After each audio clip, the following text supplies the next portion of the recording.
현대인들이 많은 질병을 가지고 살아갑니다. 그런데 현대인들의 질병의 70% 정도가 정신적 억압과 깊은 연관을 가지고 있답니다. 마음의 스트레스, 눌림 이런 것들이 이 육체의 건강에 큰 영향력을 미치고 있는 것이 연구로 자꾸 드러나는 거예요. 그래서 사람이 아무리 좋은 환경에 살고 좋은 음식을 먹고 살고 있다 할지라도 심령이 눌린 상태에서는 절대 행복할 수 없다는 결론을 자꾸 내리게 됩니다.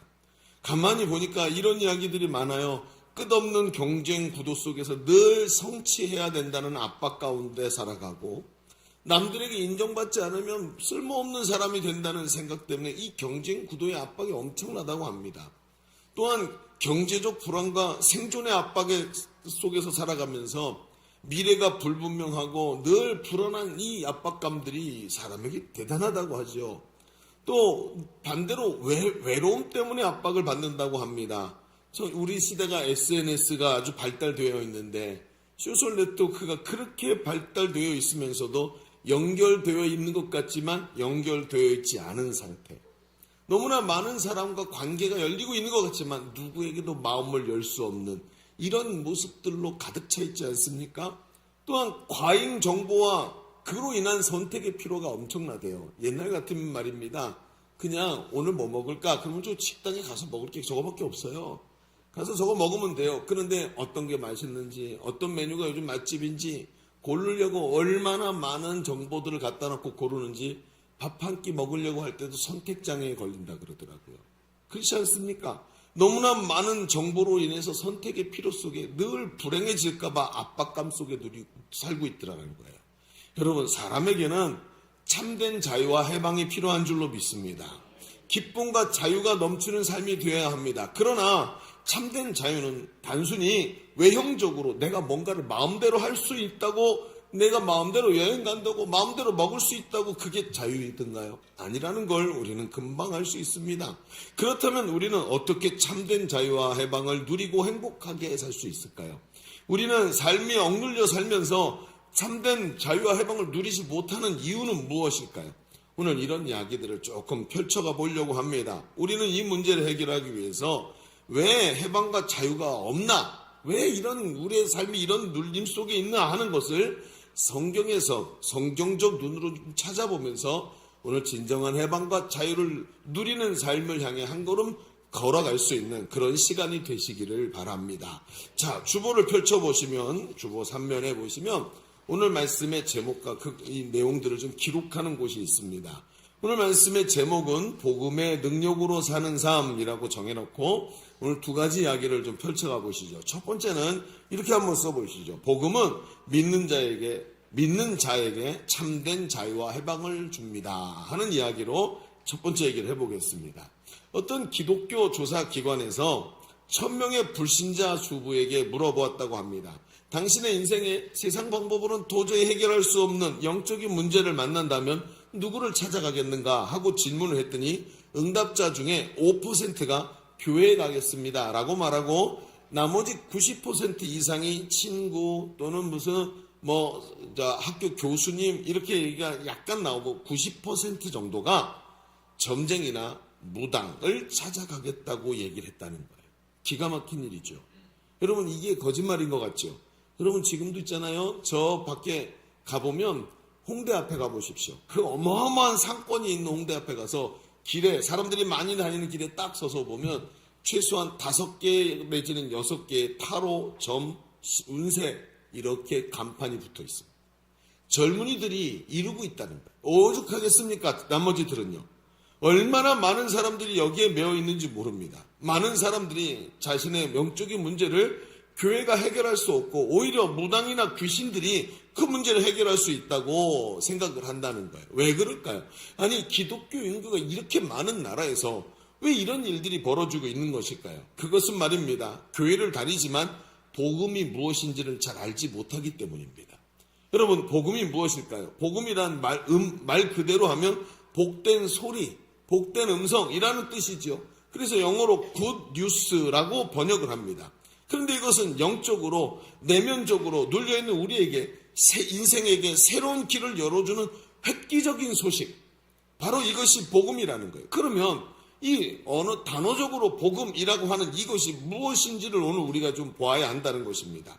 오늘 우리가 읽은 말씀은 예수님께서 예배하기 위해 모인 회당, 유대인들이 일주일에 한 번씩 예배하는 회당에 가셔서 구약 성경에 예언된 말씀들을 쫙 펼쳐서 그 읽고 계시는 장면을 오늘 우리가 본문으로 읽었습니다. 그러면서 예수님이 쭉 읽더니 뭐라고 말씀하셨냐 하면 이 글이 오늘 너희 귀에 응하였느니라 라고 얘기를 하시는 거예요. 이 말이 무슨 뜻이냐? 오늘 내가 읽은 이 말이 예언인데 하나님께서 예언서에다 써놓으신 말씀인데 이 얘기가 오늘 현실로 드러났다라고 말씀하시는 거예요.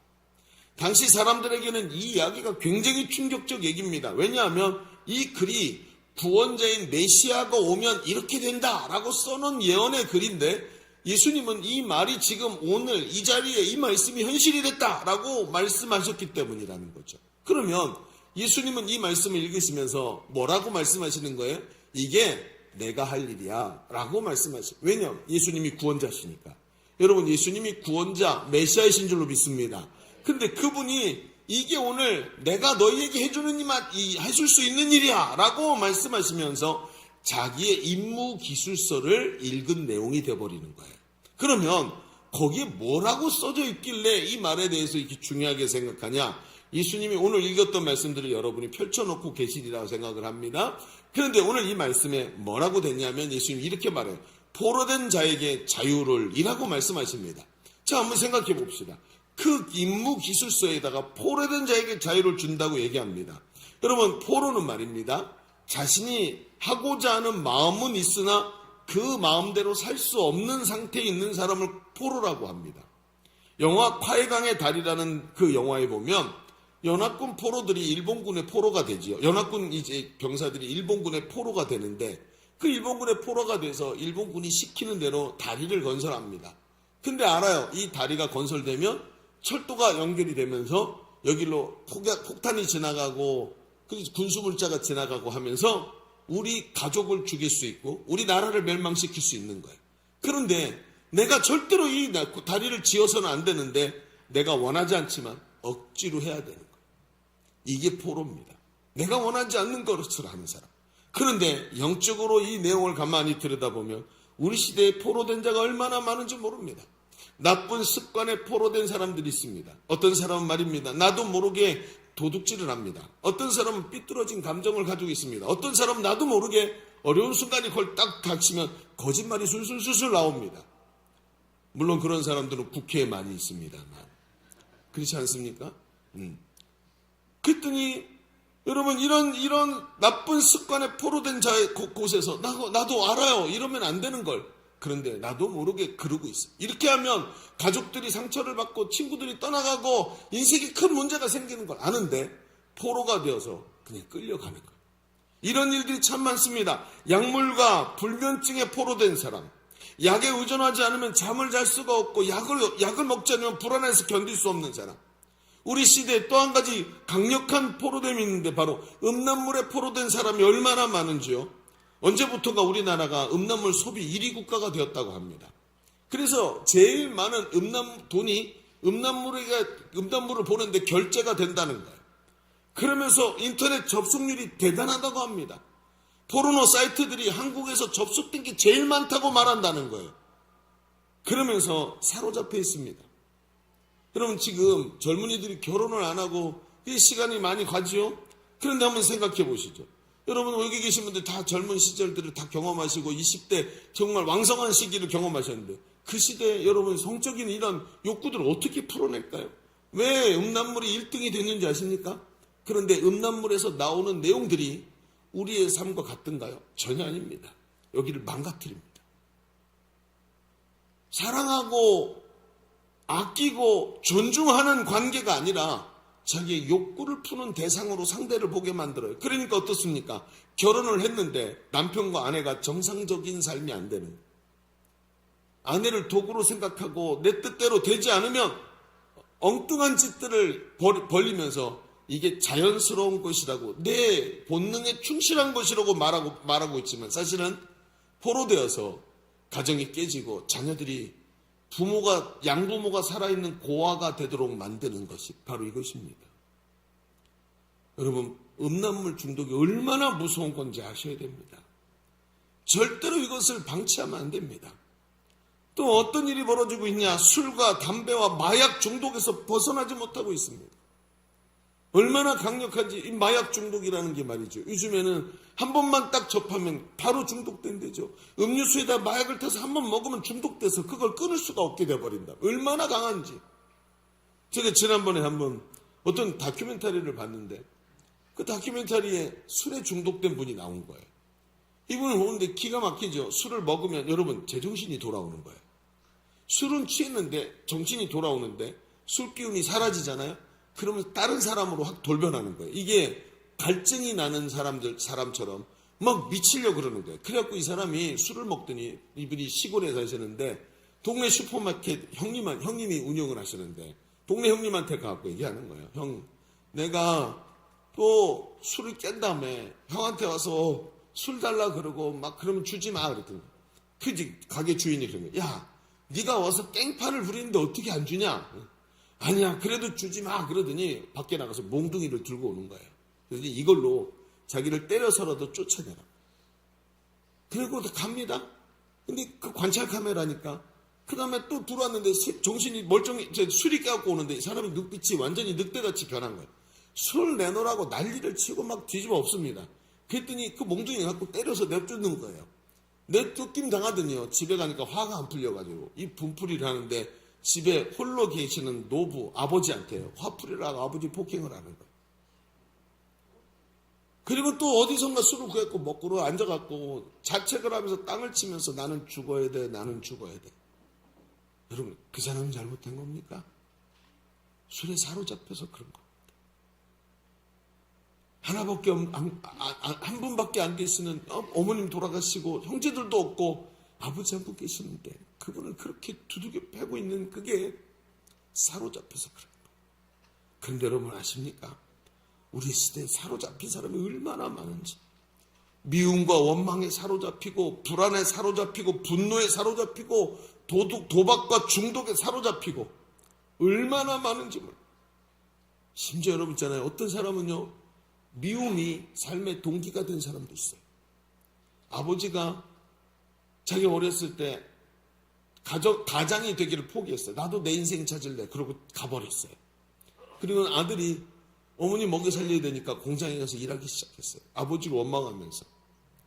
근데 이 아들이 내가 두고 봐라. 내가 성공해서 아버지에게 복수할 거다 생각하고 열심히 일해서 사업이 성공했어요. 근데 아버지가 노인이 되고 나서 갈 데가 없으니까 아버지가 가족들하고 화해하고 들어왔는데 마음이 해결이 안 되는 거예요.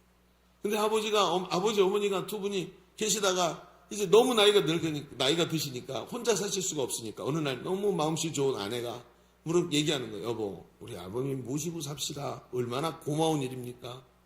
그런데 아들이 그러지 뭐. 그러더니 그 다음날부터 집에 안 들어오는 거예요. 공장에서 사는 거예요. 왜 안 들어오나 봤더니 아버지에 대한 미움 때문에 집에 들어올 수가 없는 거예요.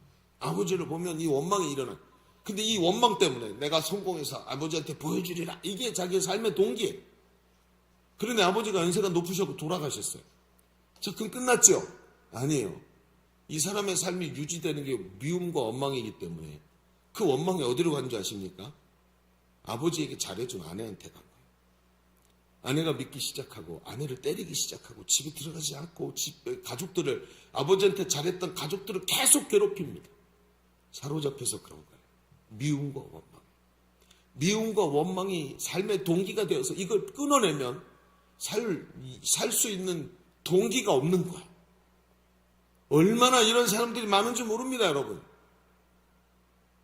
오늘 성경에 뭐라 그럽니까? 예수님께서 포로된 자를 자유케 하시는 줄로 믿습니다. 사람이 술을 끊고 미움에서 해방되고 거룩한 삶을 살게 되더라는 거예요. 여러분, 그런 얘기가 얼마나 많습니까? 지난주에도 그리고 우리 홈페이지에도 얼마나 그런 얘기가 많이 있는지 가서 살펴보시기 바랍니다. 하나님께서 자유와 해방을 주시는 줄로 믿습니다. 또 예수님이 뭐라 그랬냐면 포로된 자에게 자유를 주시더니 눈먼 자를 보게 하신답니다. 아니, 눈먼 자를 어떻게 보게 하냐? 여러분, 영적 세계가 보이지 않고 미래가 보이지 않고 현재 고통과 절망만 보여서 눈이 멀어버린 사람이 있습니다. 여러분, 지난주에도 제가 말씀드렸습니다만 2024년 한 해 동안에 얼마나 많은 사람이 자살했는지 모릅니다. 그런데 그 자살한 사람 중에 20대와 30대 가장 젊은이들, 꿈이 많고 오늘도 힘있게 살아가야 될 젊은이들이 절반이 자살로 삶을 마감했다고 합니다. 정말 수치스럽고 답답한 일입니다. 왜 그런가 하고 봤더니 미래가 안 보이는 거예요. 내가 이렇게 살다가 이렇게 쪽방에서 고시원에서 살다가 끝날 것 같은 인생에 작은 하나만 무너져도 마치 카드로 쌓아 올린 집 같아서 내가 건강 하나만 살짝 문제가 생겨도 내가 살 의미가 사라지는 이런 시대를 살아가고 있더라는 거예요. 왜 그렇습니까? 여러분, 경제 문제입니까? 청년 실업입니까? 사회 문제입니까? 정신적 원인일까요? 아닙니다. 여러분, 원초적으로 보면 절망과 고통에 눈이 멀어서 희망이 보이질 않는 거예요.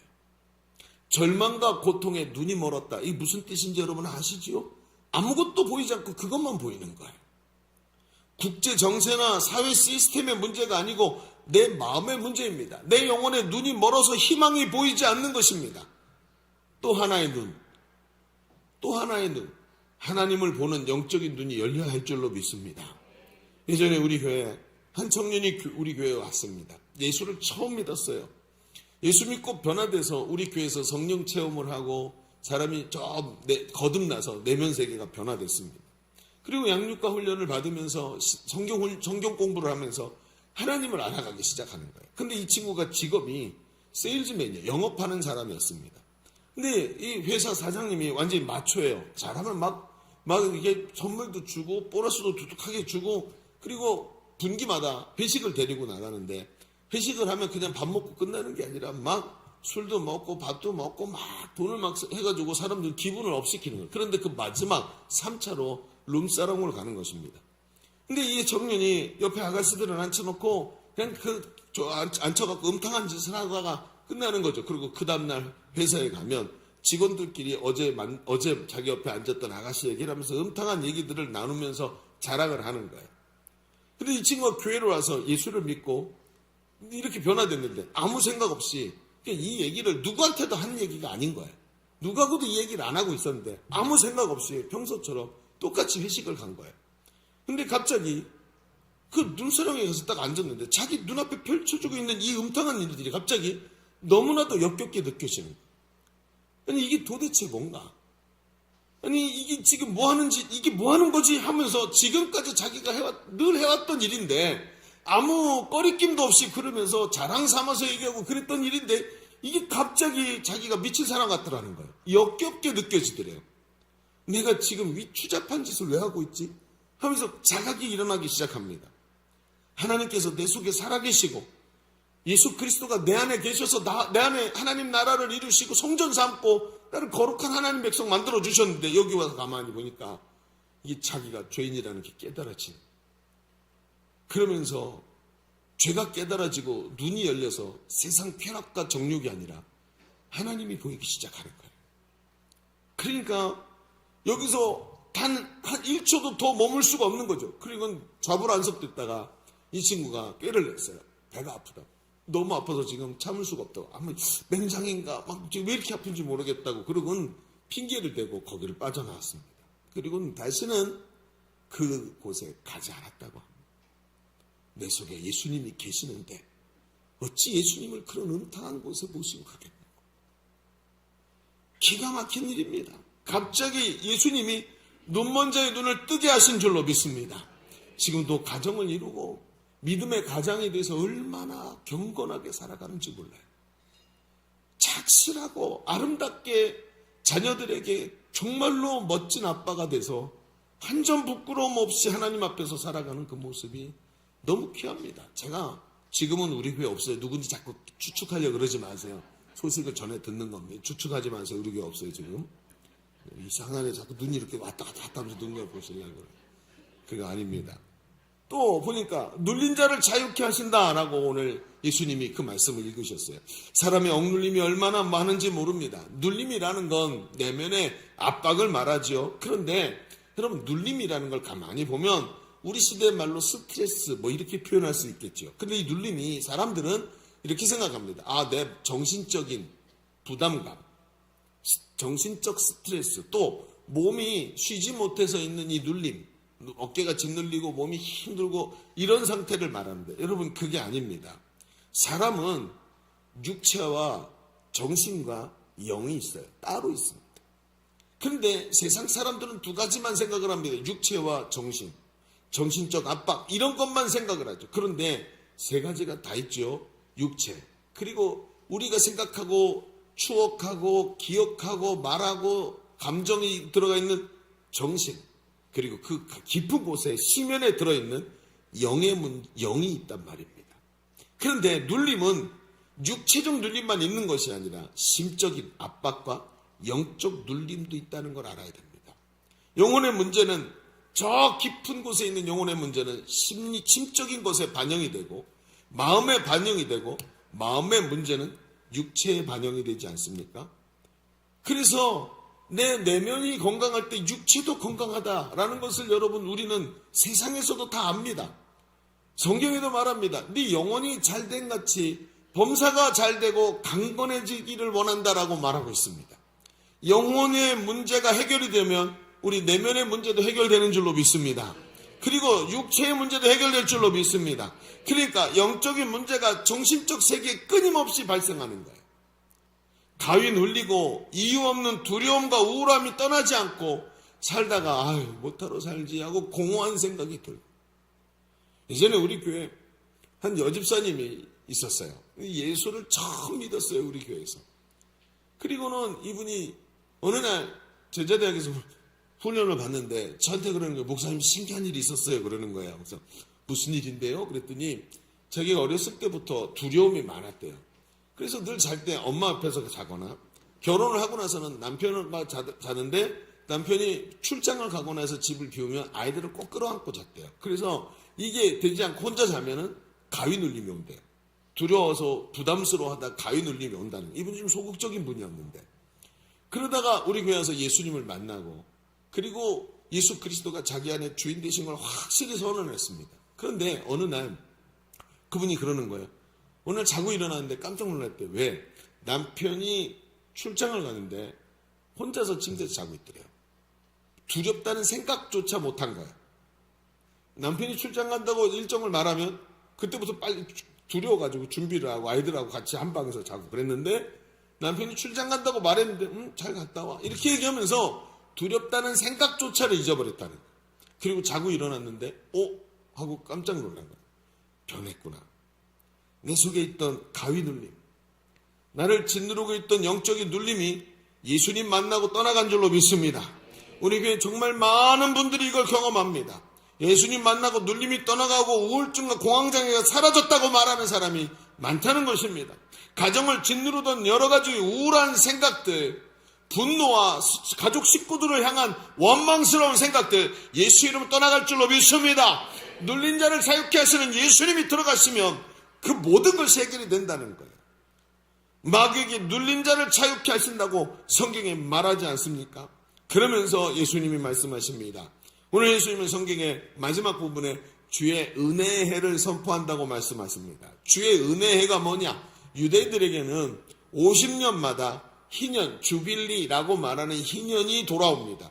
마치 우리나라에서 윤달, 윤년이 돌아오는 것처럼 희년이 한 번씩 이렇게 50년마다 한 번씩 돌아오는데, 희년이 되면 나팔을 불게 되고 그 나팔 소리가 쫙 울려 퍼지면 모든 것이 다 원래 자리로 돌아갑니다. 마치 장기판을 뒤집어 엎고 처음부터 다시 하듯이 모든 것이 다 제자리로 돌아가요.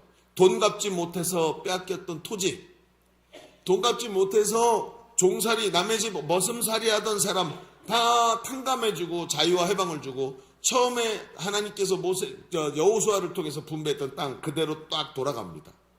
여러분, 자본주의가 이렇게 되지 못하는 게 제일 유감스러운 거예요. 여러분, 자본주의는 뭐가 있어야 되는 줄 아십니까? 바로 이 윤년, 희년의 버튼이 있어야 되는 거예요. 그러니까 이들은 완전히 하나님께서 주신 처음의 자리로 돌아가게 만들어 놓는 거예요. 제가 오늘 생각해 봅시다. 그런데 이 예수님께서 뭐라 그러냐면 19절에 자신이 오신 이유가 바로 이 주의 은혜의 해를 선포한대요. 그러면서 21절에 앞에 우리가 읽었던 말씀에 예수께서 그들에게 말씀하시되 이 글이 오늘 너희 귀에 응하였느니라. 즉 그 날이 오늘 여기 임했고 예수님께서 바로 그 희년의 나팔을 지금 불고 계시다는 소리예요. 예수님이 바로 그 사람이고 이 진정한 자유와 해방을 주시는 분이 예수님이라는 거예요. 그 예수 그리스도 안에 참된 해방과 자유가 있고 그 예수 그리스도가 우리에게 기쁨을 주시고 우리를 자유케 하시는 줄로 믿습니다.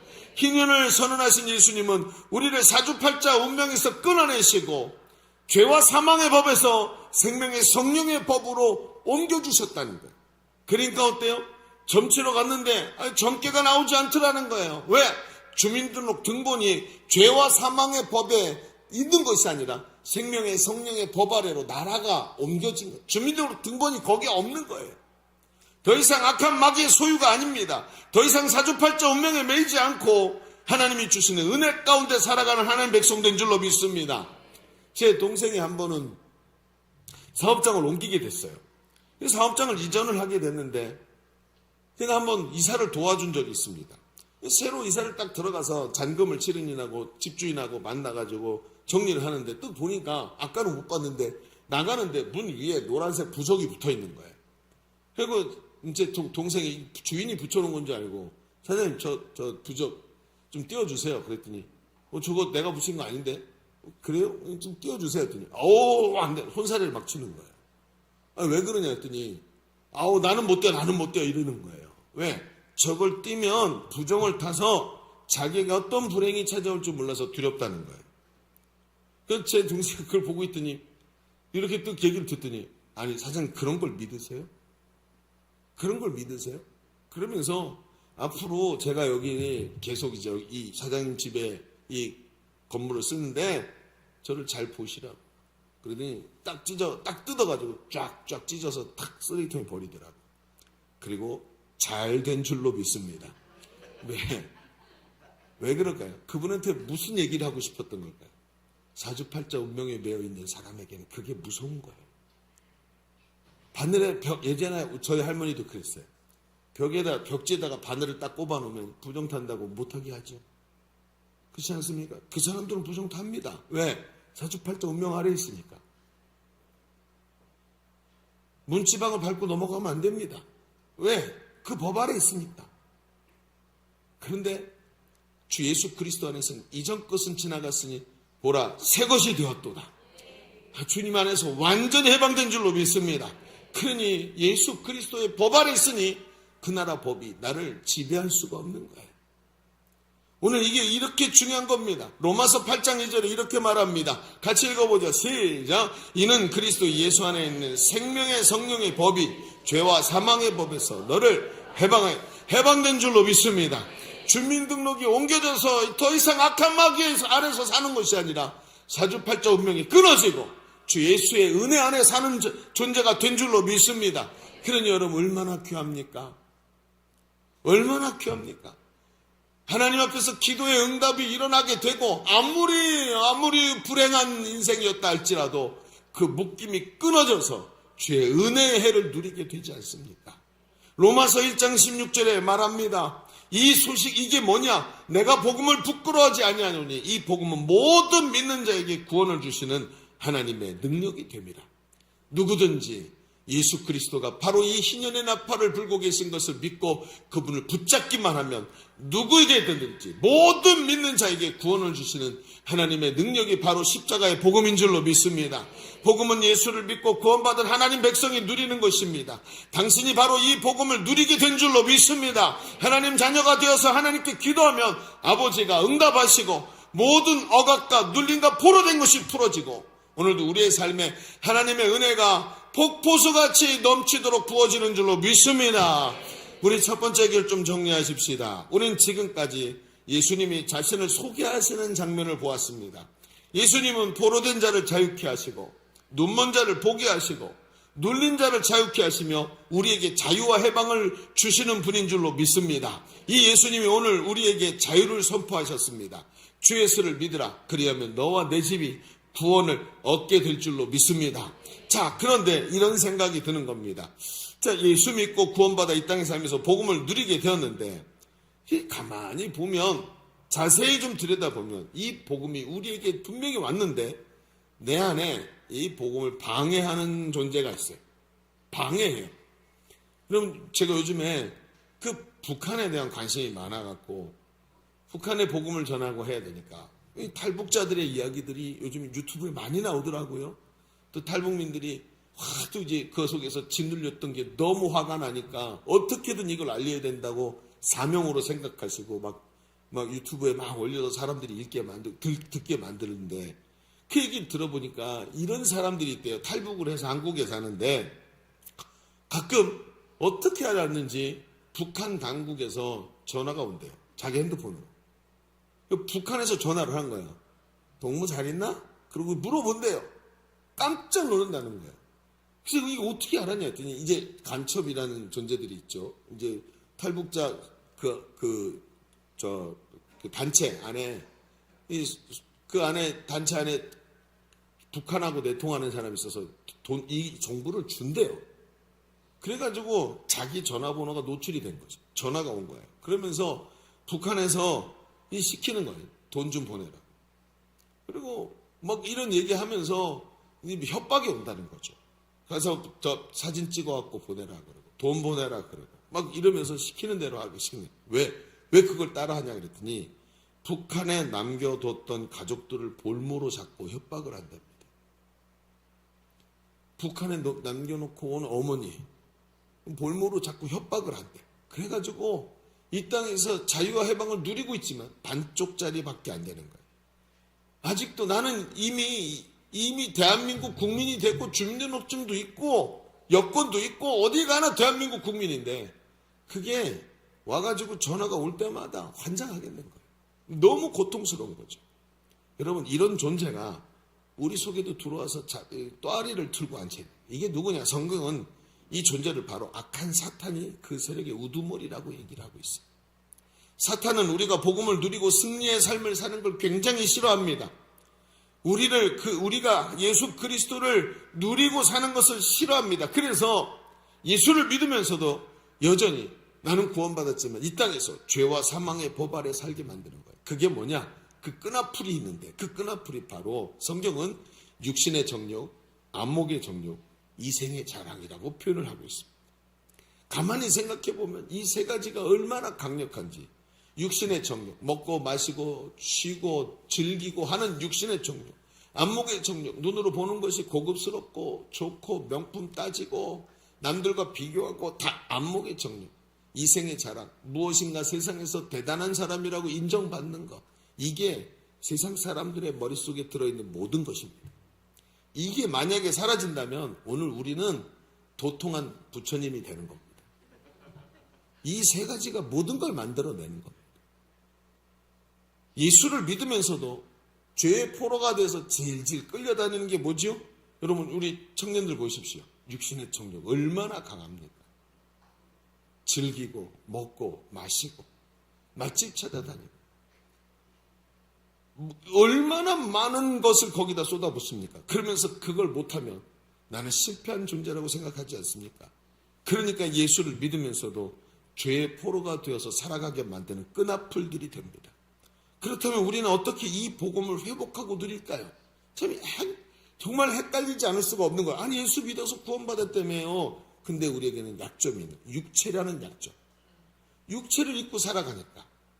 그러면 한번 얘기를 조금만 더 펼쳐가 볼까요? 자, 두 번째다. 시간이 이렇게 많이 갔네요. 그래요. 제 설교는 길기로 유명한데요. 그래. 조금만 하고 마무리 쳐보죠. 자, 둘째다 이렇게 써볼까요? 그 복음을 누리기 위해 우리는 복음의 실체를 확보해야 합니다. 하고 써봅시다. 복음의 실체를 확보해야 한다. 자, 복음의 실체가 뭐길래? 여러분, 사람들이 복음을 알지 못하도록 적극적으로 방해하는 세력이 사탄이라 그랬죠. 그들은 복음을 관념적 신앙으로 만듭니다. 지식적으로 배운 것. 이게 나 알아. 다 알아. 나도 교회 많이 다녔어. 나도 다 저거 배웠는데, 다 알고 있는데 하면서 성도가 이 승리의 복음을 머리로는 아는데 삶으로 누리지 못하게 만들어요. 이게 그의 방법입니다. 여러분, 기독교는 관념적인 종교 생활을 하는 게 기독교가 아닙니다. 기독교는 종교라기보다는 관계에 더 가깝습니다. 그래서 마음의 염원으로만 보는 것이 아니라 오늘 삶에서 주님과의 관계를 누리고 하나님이 주시는 은혜를 내가 오늘 누리는 거지 머릿속에 알고 있는 것이 중요한 게 아니란 말입니다. 오늘 성경은 그 복음의 실체를 확실하게 말해주는데 오늘 우리가 읽은 말씀을 제가 한번 다시 읽을 텐데 제가 질문하는 말에 한번 대답해 보십시오. 자, 누가복음 4장 18절부터 19절 말씀을 다시 한번 봅시다. 자, 보세요. 주의 성령이 누구에게 임하였대요? 자, 이는 가난한 자에게 복음을 전하게 하시려고 누구에게 기름을 부었대요? 그리고 누구를 보냈대요? 나를 보냈대네요. 그리고 포로된 자에게 자유를 하면서 이야기가 쭉 진행되는 거예요. 여러분, 앞에 얘기했던 예수님의 이 모든 얘기들을 하시면서 예수님이 계속해서 한 가지를 계속 우리에게 이걸 주목해. 이거 봐봐. 여기 뭐라고 써있지? 이게 누구라고? 라고 계속 얘기를 하는 거예요. 이게 도대체 무슨 뜻인가 하고 봤는데 이 말씀에 일어난 자유와 해방을 주시는 그리스도의 사역에 한꺼번에 걸리는 존재가 단어가 뭐냐면 나예요. 나가 누구예요? 예수님 자신이에요. 아니 그게 뭐가 대단해요? 그게 당연한 얘기잖아요. 그런데 이상하죠. 여러분 같으면 계속 내가 이렇게 말하겠습니까? 내가 오늘 아침에 일어나서 내가 택시를 타고 내가 교회 와서 내가 예배를 드리고 내가 이렇게 말합니까? 정신 나갔나요? 그렇게 말하게? 그렇죠. 근데 이렇게 말을 하고 있는 거예요. 왜 그럴까요? 이 회복과 자유를 주시는 존재가 바로 예수님 자신이라는 걸 예수님이 지금 강조하고 계시는 거예요. 예수님이 보내주셔서 예수님이 들어가시는 곳에 이런 일이 일어난다는 거예요. 여러분 보십시오. 어두운 방에 빛이 들어가면 어둠이 몰려나가고 빛이 그 방을 장악합니다. 여러분 아멘입니까? 그렇죠. 예수님이 그 안에 들어가야 그 안에 장악이 일어나고 어둠이 쫓겨가는 거예요. 여러분 예수님이 그 방, 즉 나의 심령을 들어오시는데 들어와서 주변에 이렇게 가만히 앉아 계시는 게 아니라 예수님 거기 좀 계세요. 들어오신 지 얼마 안 됐는데 자꾸 그러시면 부담스러워요. 이게 아니라 주님이 들어오셔서 내 속에 그 방을 마치 빛이 방 전체에 비추는 것처럼 예수님이 그 방 전체를 쑥 하고 사로잡으셔야 된다는 거예요. 점령하셔야 된다는 얘기예요. 내가 바로 그 존재야. 내가 바로 그 일을 하는 거야. 여러분 이게 가장 중요한 겁니다. 여러분 지금도 독도 문제 가지고 분쟁이 있죠. 독도는 우리 땅하고 우리 노래를 부릅니다. 일본에서도 다케시마는 우리 땅 이렇게 말한대지요. 그런데 여러분 일본 사람들이 독도에 들어갈 수 있습니까? 못 들어갑니다. 국제 분쟁 지역입니다. 그런데 한국 사람 갈 수 있나요? 갈 수 있습니다. 왜요? 이게 문제인 거예요. 우리 땅이니까. 이게 아니에요. 중요한 게 뭐냐면 실효지배라는 거예요. 실효지배. 우리가 그 땅의 주인이라고 하면서 거기를 들어가 앉아서 딱 이 땅 내 땅이라고 거머쥐고 안 놓고 있다는 거예요. 건드리면 전쟁 나는 거예요. 우리 땅이라고 우리 땅이야 라고 소리 지르는 건 걔네도 해요. 근데 중요한 게 뭐예요? 우리가 거기에 실효지배하고 있어요. 여러분 예수님을 믿었어요. 예수가 나라가 바뀌었다고 말만 막 하는 게 아니라 예수님이 내 안에 훅 들어와서 주인이 돼야 돼요. 그렇죠? 여기 실효지배가 일어나야 되는 거예요. 예수님이 원하시는 뜻이 내 뜻이 되고 예수님이 예수 그리스도가 가고자 하는 길이 그게 나의 길이 되는 즉 그분이 안내하시는 길을 쭉 걸어갈 수 있는 실효지배가 일어나야 된다는 관념이 아니라 실제다. 육신의 정욕, 안목의 정욕, 이생의 자랑이 나를 꽉 사로잡고 있었는데 예수님이 들어서 실효지배를 확 하니까 그것들을 바깥으로 쏙 밀려나가더니 내 마음이 거룩해지기 시작합니다. 이상하죠? 누가 가르쳐준 것도 아닌데 룸사람이 역겨워. 이 미친 거 아니야? 하면서 역겨운 거예요. 왜? 갑자기 육신의 정욕과 안목의 정욕과 이생의 자랑이 훅 밀려나가고 거룩하신 예수의 영이 나를 사로잡았기 때문입니다. 그러니까 역사가 일어나요. 그러니까 지난주에 우리 간증을 2편이나 들었죠. 그 간증에 나오신 분들의 변화를 보십시오. 오늘 멀리 가지 맙시다. 오늘 이 목장에서 매번 분가하는데 목장에서 일어나는 일들을 보십시오. 어떻게 이렇게 기가 막힌 변화들이 일어났을까요? 어떻게 해요? 예수 그리스도가 들어가서 실효지배를 하시는 관념이 아니라 그분의 뜻이 내 뜻이 되고 얘야 네 마음속에 왜 네 아내 말고 저 사람에 대한 욕심이 일어나고 있니? 그거 아니다. 성령이 가르쳐 주시는데 나도 모르게 탐욕으로 다른 사람을 탐닉하던 존재가 이 속에 그리스도의 시료 지배가 일어나니까 탐욕이 쑥 뽑혀져 나가더니 그리스도가 주시는 평화와 은혜가 넘치기 시작합니다. 진실한 사랑이 이 속에서 일어나요. 얼마나 중요한 얘기인 줄 아시겠습니까? 베드로라는 사람이 성전 미문에 올라가다가 성전 미문에 앉은 안진뱅이를 봅니다. 매일같이 거기 앉아있던 사람인데 그래서 지나가면서 매일 있던 애니까 그러고 지나가는데 어느 날 올라가는데 성령을 충만히 받은 베드로가 딱 올라가는데 갑자기 걔가 눈에 보이기 시작해요. 걔가 나를 보는데 평상시에 늘 보던 애가 갑자기 가슴이 두근거리고 제가 너무 불쌍해 보이고 갑자기 제가 일어났으면 정말 제 문제가 해결됐으면 좋겠다는 마음이 막 힘차게 막 일어나는 거예요. 그 앞에 가더니 야, 네가 원하는 건 은과 금 동전이지. 나에게 은과 금은 없는데 나에게 있는 게 있다. 내게 있는 것으로 너에게 줄게. 그게 뭐죠? 은과 금이 아니라 나를 시료 지배하고 있는 예수 그리스도의 이름으로 명하노니 일어나 걸으라. 그리고 손을 잡아 훌떡 일으키는데 예수 그리스도의 능력이 그 아이를 치료하셨습니다. 할렐루야. 평생 걷지도 못하고 성전에 한 번도 들어가지 못했던 그 아이가 일어나서 뛰면서 장애가 없으니까 하나님께 나가서 예배하는 역사가 일어나는 것입니다. 예수님을 나의 구원자와 주인이라고 말하는 것이 바로 이것입니다. 예수님이 성령께서 내 안에 들어오셔서 지금도 나를 지배하고 계시는 삶. 그분이 다스리고 계시니까 누가 주변에서 들어와가지고 이건 내 땅이야 라고 헛짓거리를 하다가 성령께 빡 한 대 맞고 도망가는 내 안에 오직 그리스도만 사시는 줄로 믿습니다. 이것이 바로 오늘 그리스도인이 복음의 능력으로 살아가는 삶의 핵심이에요. 말로만 하는 게 아니고 그 능력이 내 안에, 그 은혜가 내 안에, 예수의 승리가 내 안에 있는 줄로 믿습니다. 여러분 요한복음 1장 12절에 이렇게 말씀하십니다. 영접하는 자 곧 그 이름을 믿는 자들에게 하나님의 자녀가 되는 권세를 주셨습니다. 할렐루야. 그 예수님이 내 안에 들어오셔서 나로 예수 그리스도로 말미암아서 복음의 능력으로 승리하는 삶을 살도록 우리에게 은혜 주시는 줄로 믿습니다.